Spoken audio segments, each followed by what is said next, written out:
আসসালামু আলাইকুম। আপনারা দেখছেন সিবিএন টিভি ইউএসএ সংবাদ বুলেটিন। সঙ্গে আছি আমি শাহনেওয়াজ সরকার। শুরুতেই এসেনশিয়াল হোম কেয়ার সংবাদ শিরোনাম। মেক্সিকোর অর্ধ শতাধিক রাজনীতিকের ভিসা বাতিল করল যুক্তরাষ্ট্র। ভেনেজুয়েলা উপকূলে যুক্তরাষ্ট্রের হামলায় নিহত 6। $14 বিলিয়ন বিটকয়েন জব্দ করল যুক্তরাষ্ট্র। এবং বিশ্বের শীর্ষ 10 পাসপোর্টের তালিকা থেকে ছিটকে গেল যুক্তরাষ্ট্র। দর্শক, শুনছিলেন এসেনশিয়াল হোম কেয়ার সংবাদ শিরোনাম। এবার বিস্তারিত। ভেনেজুয়েলার উপকূলে কথিত মাদকবাহী একটি নৌযানে ক্ষেপণাস্ত্র হামলা চালিয়েছে যুক্তরাষ্ট্র। এতে নৌযানটির 6 আরোহী নিহত হয়েছেন বলে জানিয়েছেন মার্কিন প্রেসিডেন্ট ডোনাল্ড ট্রাম্প। মঙ্গলবার নিজের ট্রুথ সোশ্যালে পোস্ট করা এক ভিডিওতে ট্রাম্প জানান, অভিযানে একটি সন্ত্রাসী সংগঠনকে লক্ষ্যবস্তু করা হয়েছে। ভিডিওতে দেখা যায় ক্যারিবীয় সাগরে ভাসমান নৌযানটিতে ক্ষেপণাস্ত্র আঘাত হেনে সেটি বিস্ফোরিত হয়। রয়টার্স জানায়, ট্রাম্প প্রশাসন এখন মাদক চক্রের বিরুদ্ধে অআন্তর্জাতিক সশস্ত্র সংঘাতে লিপ্ত বলে পেন্টাগন কংগ্রেসকে জানিয়েছে। তবে হামলায় নিহতদের পরিচয় ও নৌযানে থাকা মাদকের তথ্য প্রকাশ করা হয়নি। ভেনেজুয়েলার প্রেসিডেন্ট নিকোলাস মাদুরো এই হামলার তীব্র নিন্দা জানিয়ে বলেছেন, যুক্তরাষ্ট্র তার দেশের সার্বভৌমত্ব লঙ্ঘন করছে।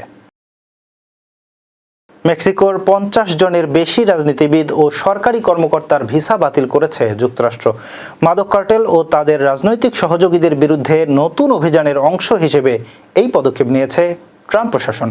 ওয়াশিংটনের সাবেক রাষ্ট্রদূতরা জানিয়েছেন, প্রেসিডেন্ট ডোনাল্ড ট্রাম্প কূটনৈতিক চাপ সৃষ্টির হাতিয়ার হিসেবে ভিসা বাতিলের নীতি ব্যবহার করছেন। এ পর্যন্ত 4 জন রাজনীতিক প্রকাশ্যে স্বীকার করেছেন যে তাদের ভিসা বাতিল হয়েছে। মার্কিন পররাষ্ট্র দপ্তর জানিয়েছে, যুক্তরাষ্ট্রের জাতীয় স্বার্থবিরোধী কর্মকাণ্ডে জড়িত যে কোনো বিদেশি কর্মকর্তার ভিসা বাতিল করা যেতে পারে। মেক্সিকোর প্রেসিডেন্ট কার্যালয় ও পররাষ্ট্র মন্ত্রণালয় এ বিষয়ে এখনও কোনো মন্তব্য করেনি। যুক্তরাষ্ট্র সরকার $14 বিলিয়নেরও বেশি মূল্যের বিটকয়েন জব্দ করেছে।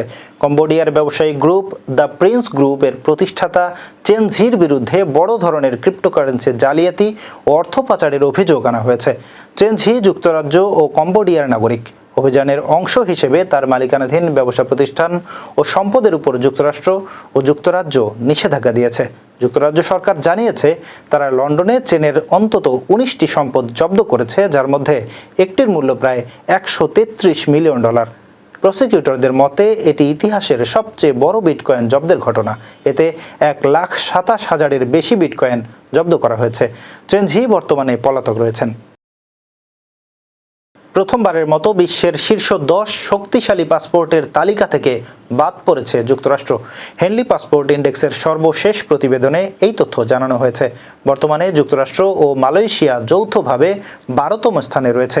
এই দুই দেশের নাগরিকরা এখন 180টি দেশে ভিসা ছাড়া ভ্রমণ করতে পারেন। 2014 সালে তালিকার শীর্ষে ছিল যুক্তরাষ্ট্র, এমনকি 2025 সালের শুরুতেও তারা শীর্ষ 10-এ ছিল। তবে সর্বশেষ চতুর্থ ত্রৈমাসিক প্রতিবেদনে তারা তালিকার বাইরে চলে গেছে।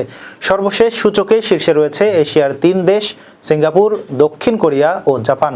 বিশ্লেষকদের মতে, কূটনৈতিক টানাপোড়েন ও পারস্পরিক ভিসা নীতির সীমাবদ্ধতার কারণেই যুক্তরাষ্ট্রের অবস্থান দুর্বল হয়েছে। সম্প্রতি ব্রাজিল, চীন সহ বেশ কিছু দেশ যুক্তরাষ্ট্রের নাগরিকদের ভিসা মুক্ত সুবিধা বাতিল করেছে। অন্যদিকে এক সময়কার শীর্ষস্থানীয় যুক্তরাজ্যের অবস্থানও পিছিয়েছে। এখন তারা 8ম স্থানে রয়েছে। তবে চীন উল্লেখযোগ্য অগ্রগতি দেখিয়েছে। 2015 সালে 94তম স্থান থেকে এখন উঠে এসেছে 64তম স্থানে। দর্শক, এবার কর্ণফুলী ইনকাম ট্যাক্স সংবাদ শিরোনাম। চাঁদপুর সোসাইটি মেট্রো ওয়াশিংটন ডিসির পিকনিক সম্পন্ন। ওয়াশিংটনে ব্যবসায়ী নেতাদের সাথে অর্থ উপদেষ্টার বৈঠক।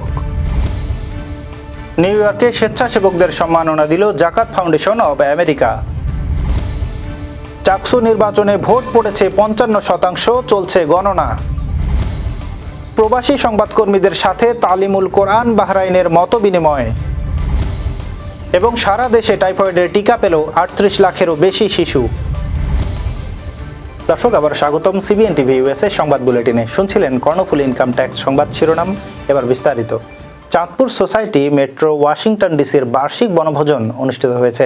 যুক্তরাষ্ট্রের ফেয়ারফ্যাক্স কাউন্টির বার্কলে পার্কে 4 অক্টোবর সকাল 11টায় সেক্রেটারি তুহিন ইসলাম ও প্রেসিডেন্ট ডক্টর আব্দুস সাত্তারের উদ্বোধনের মাধ্যমে শুরু হওয়া এই আয়োজনে প্রায় 6 শতাধিক প্রবাসী অংশ নেন। দিনব্যাপী আয়োজনে ছিল দেশীয় খাবার, খেলা, গান ও আড্ডা। বাঙালিয়ানা ছোঁয়ায় পরিবেশন করা হয় চাঁদপুরের ইলিশ ভাজা, গরুর মাংস, রোস্ট, পায়েস ও পিঠা। শিশুদের খেলা, ফুটবল পেনাল্টি, বালিশ দৌড় সহ নানা প্রতিযোগিতা ও সঙ্গীত শিল্পী সোহেব রহমান ও জহিরের পরিবেশনা সবার মন জয় করে নেয়। বিকেলে অনুষ্ঠিত হয় পুরস্কার বিতরণী ও র্যাফেল ড্র। অনুষ্ঠানের সফল আয়োজনের জন্য সবাইকে ধন্যবাদ জানান প্রেসিডেন্ট ডক্টর আব্দুস সাত্তার। যুক্তরাষ্ট্রের ব্যবসায়ী নেতাদের সঙ্গে এক গোলটেবিল বৈঠকে বাংলাদেশের অর্থনীতির ইতিবাচক দিক ও বিনিয়োগ সম্ভাবনা তুলে ধরেছেন অর্থ উপদেষ্টা সালাউদ্দিন আহমেদ। মঙ্গলবার business council for international understanding BCIU আয়োজিত এই বৈঠকটি ওয়াশিংটন ডিসির একটি হোটেলে অনুষ্ঠিত হয়। বৈঠকে প্রধান উপদেষ্টার আন্তর্জাতিক বিষয়ক দূত লুৎফে সিদ্দিকী, বাংলাদেশ ব্যাংকের governor doctor Ahsan H Mansur, অর্থ সচিব, ERD সচিব, যুক্তরাষ্ট্রে নিযুক্ত বাংলাদেশের রাষ্ট্রদূত সহ বিশ্বব্যাংক ও IMF বার্ষিক সভায় অংশগ্রহণকারী বাংলাদেশ প্রতিনিধি দল উপস্থিত ছিলেন। অর্থ উপদেষ্টা বৈঠকে বলেন, বাংলাদেশ এখন স্থিতিশীল প্রবৃদ্ধি, রপ্তানি বহুমুখীকরণ এবং বৈদেশিক বিনিয়োগ বৃদ্ধির পথে এগিয়ে যাচ্ছে। তিনি যুক্তরাষ্ট্রের বিনিয়োগকারীদের বাংলাদেশে আরও বেশি বিনিয়োগের আহ্বান জানান। নিউ ইয়র্কে মানবিক কাজে এগিয়ে আসা স্বেচ্ছাসেবকদের সম্মাননা দিল জাকাত ফাউন্ডেশন অব আমেরিকা। গত রোববার মেরিক গলফ কোর্সের অ্যাপস্টেয়ার্স মিটিং রুমে এই অনুষ্ঠান আয়োজন করা হয়। এতে অংশগ্রহণকারীরা স্বেচ্ছাসেবকদের নিষ্ঠা, সময় ও পরিশ্রমের প্রশংসা করেন এবং ভবিষ্যতেও সমাজ কল্যাণে এমন উদ্যোগ অব্যাহত রাখার আহ্বান জানান। জাকাত ফাউন্ডেশন অব আমেরিকা হালিল দেমিরের উদ্যোগে প্রতিষ্ঠিত একটি যুক্তরাষ্ট্রভিত্তিক মানবিক ও উন্নয়নমূলক সংস্থা। সংস্থাটি মুসলিম সম্প্রদায়ের দান, জাকাত ও সাদাকা ব্যবস্থাপনার মাধ্যমে সংগৃহীত তহবিল ব্যবহার করে বিশ্বের বিভিন্ন দেশে মানবিক সহায়তা ও টেকসই উন্নয়ন প্রকল্প পরিচালনা করে। সংস্থাটির কার্যক্রমের মধ্যে প্রাকৃতিক দুর্যোগ, যুদ্ধ ও শরণার্থী সংকটে ক্ষতিগ্রস্ত মানুষের পাশে দাঁড়ানো, Gaza, Syria, Yemen, Sudan, Somalia ও আফগানিস্তানে খাদ্য, আশ্রয়, চিকিৎসা সামগ্রী ও পুনর্বাসন কর্মসূচি পরিচালনা উল্লেখযোগ্য। 2025 সালে গাজার মানবিক সংকটে জরুরি চিকিৎসা, পানি, খাবার ও ওষুধ সরবরাহের মাধ্যমে সংস্থাটি গুরুত্বপূর্ণ ভূমিকা পালন করছে। শিক্ষা খাতেও সংস্থাটির অবদান বিশাল। স্কুল নির্মাণ, শিক্ষা সামগ্রী বিতরণ ও বৃত্তিমূলক প্রশিক্ষণ প্রকল্পের মাধ্যমে সুবিধাবঞ্চিত শিশুদের শিক্ষার সুযোগ করে দিচ্ছে জাকাত ফাউন্ডেশন। জাকাত ফাউন্ডেশন অব আমেরিকা বিশ্বজুড়ে মুসলিম সমাজের আস্থার প্রতীক হিসেবে প্রতিষ্ঠিত হয়েছে। দীর্ঘমেয়াদে টেকসই উন্নয়ন, শিক্ষা, স্বাস্থ্য ও মানব কল্যাণে কার্যকর অবদান রেখে চলেছে সংস্থাটি। My name is Murat and Kose, and I used to live in East Coast and I live in California. I am the volunteer advisor to the Zakat Foundation. Zakat Foundation, is active in about more than 40 plus countries around the world. That's the main program is the emergency relief, like you have the earthquake or man-made disasters like Gaza, Palestine, or you go to the flood in Pakistan or the Bangladesh, and then the Yemen, the other. Right now, I don't know how many, but I think I would say around 20 maybe, but maybe might be more because head office in Chicago. We have community centers around the country, and in the New York we have I think 2-3 people. Chittagong বিশ্ববিদ্যালয় কেন্দ্রীয় ছাত্র সংসদ হল ও hostel সংসদ নির্বাচনের vote গ্রহণ শেষ হয়েছে। সকাল 9টা থেকে শুরু হয়ে বিকেল 4টায় ভোট গ্রহণ শেষ হয়। নির্বাচন হয়েছে OMR পদ্ধতিতে। চাকসু নির্বাচনে ভোট পড়েছে 55%, জানিয়েছেন প্রধান নির্বাচন কমিশনার অধ্যাপক ডক্টর মনির উদ্দিন। তিনি জানান, কিছু বিচ্ছিন্ন অভিযোগ থাকলেও নির্বাচন হয়েছে শান্তিপূর্ণ ও উৎসবমুখর পরিবেশে। চাকসুর 26টি পদের জন্য প্রতিদ্বন্দ্বিতা করছেন 415 জন প্রার্থী। হল ও হোস্টেল সংসদের 24টি পদের জন্য লড়ছেন 493 জন। মোট ভোটার সংখ্যা 27,516 জন। ভোট গণনার কাজ শুরু হয়েছে এবং তা সরাসরি দেখানো হচ্ছে 14টি LED স্ক্রিনে। বাহরাইনের রাজধানী মানামায় প্রবাসী সংগঠনের কনফারেন্স রুমে পবিত্র কোরআন তেলাওয়াতের মধ্য দিয়ে দোয়া ও আলোচনা সভা অনুষ্ঠিত হয়েছে। সোমবার রাত 9টায় অনুষ্ঠিত এই আলোচনা সভায় সভাপতিত্ব করেন সংগঠনের সভাপতি ইঞ্জিনিয়ার জয়নুল আবেদিন এবং পরিচালনা করেন সাধারণ সম্পাদক ইঞ্জিনিয়ার মোহাম্মদ হোসেন বাচ্চু। অনুষ্ঠানে উপস্থিত ছিলেন সহসভাপতি মাওলানা পেয়ার আহমেদ, ইঞ্জিনিয়ার মঞ্জুর আহমেদ, কবির আহমেদ, জয়নাল আবেদিন, মিজানুর রহমান, আব্দুল হাই, হাসান আল বান্নাহ ও তোফায়েল রেজা। সংবাদকর্মীদের মধ্যে ছিলেন সম্রাট নজরুল ইসলাম সিদ্দিকী, নোমান সিদ্দিকী, স্বপন মজুমদার, আলী তালুকদার মাহির ও ফয়সাল আহমেদ। সভাপতি বলেন, প্রবাসীদের কল্যাণে সংগঠনটি সক্রিয় ভূমিকা পালন করছে এবং বিশেষভাবে প্রবাসী মৃত্যুবরণকারীদের লাশ দেশে পাঠাতে সহায়তা প্রদান করছে। শেষে দোয়া ও মোনাজাত অনুষ্ঠিত হয়।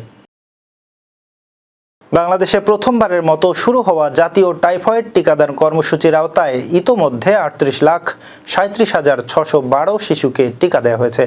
বুধবার স্বাস্থ্য অধিদপ্তরের মহাপরিচালক অধ্যাপক ডাক্তার মোহাম্মদ আবু জাফর এই তথ্য জানান। তিনি বলেন, দেশের 9 থেকে 15 বছর বয়সী সব শিশুকে টাইফয়েডের টিকা দেওয়ার লক্ষ্যে 12 অক্টোবর থেকে এই ক্যাম্পেইন শুরু হয়েছে, যা চলবে আগামী 13 নভেম্বর পর্যন্ত। ডাক্তার জাফর জানান, টাইফয়েড মূলত দূষিত পানি, অপরিষ্কার পরিবেশ ও খাবারের মাধ্যমে ছড়ায়। টিকা গ্রহণ করলে শিশুরা অন্তত 5 বছর পর্যন্ত টাইফয়েডের সংক্রমণ থেকে সুরক্ষিত থাকবে। এ পর্যন্ত স্কুল কলেজের 35,15,043 জন শিক্ষার্থী এবং বিভিন্ন কমিউনিটি ক্লিনিকের মাধ্যমে 3,22,569 শিশুকে টিকা দেওয়া হয়েছে। তিনি আরও বলেন, নবম শ্রেণী পর্যন্ত সব শিক্ষার্থী টিকা নিতে পারবে। রেজিস্ট্রেশন থাকুক বা না থাকুক, যে কোনো শিশু টিকাদান কেন্দ্রে উপস্থিত হয়ে টিকা নিতে পারবে। দর্শক, এই ছিল সিবিএন টিভি ইউএসএ সংবাদ বুলেটিনে। শেষ করছি। পরবর্তী বুলেটিন দেখার আমন্ত্রণ জানিয়ে এতক্ষণ সাথে থাকার জন্য ধন্যবাদ সবাইকে।